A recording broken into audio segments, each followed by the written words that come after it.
France is voting on laws to block social media access to under-15s.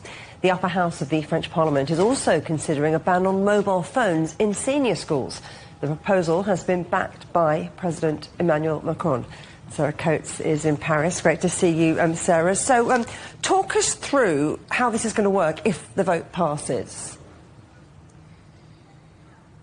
Hi, Juliet. Well, this is being debated right now in the Senate. It's set to go to a vote any moment now. We are monitoring this situation. And if it does pass, this ban for children under the age of 15, it would then have to go to Brussels, to the European Commission, to be examined to work out actually how it would work. Now, this has got a lot of support from the French President, Emmanuel Macron. He has come out to say time and time again that our children's brains are not for sale. Now, he wants to rush this through as quickly as possible ahead of the new school year, which does begin in September. And you did mention there also that ban for mobile phones in schools. This would be something that would also come into play if this social media ban for children under the age of 15 does indeed pass. And there certainly has been a growing concern over the health and the safety of children online.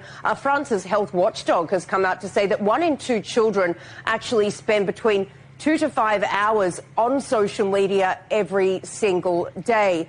Now, if indeed this does pass, as it widely is expected to, it could potentially be amended. Originally, it was passed by the National Assembly as a blanket ban on every single social media site, but now it could be amended to just ban sites that are deemed harmful to children, with that list to be examined a little later on. And really, this ban and this vote here in France is really being watched right across the world, but especially here in Europe. We do know that Austria is mulling a very similar ban. This would be for children under the age of 14, along with the United Kingdom. So you mentioned President Macron and the watchdog, but how's this going down with the broader French public and indeed teenagers?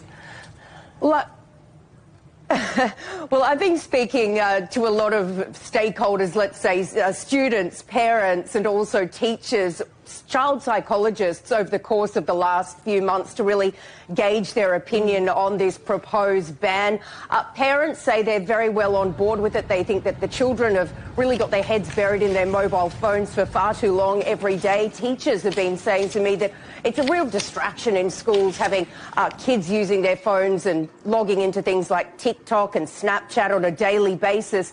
Children aren't really that happy right across the board. They say that they believe this could leave them behind technologically and also take away a form of communication to be able to chat with their friends. Now, I did speak to a child psychologist who did actually echo some of those same sentiments as that of the kids. She said, yeah, it could leave kids behind technologically, and it could also take away a form of communication between them and their friends, but says this is something that really should be monitored by parents and have courses in schools for parents, but certainly we'll just have to wait and see when this vote happens and what's decided, Juliet. I know you'll bring us up to date as soon as that vote is decided. Sarah Coates in Paris, thank you very much.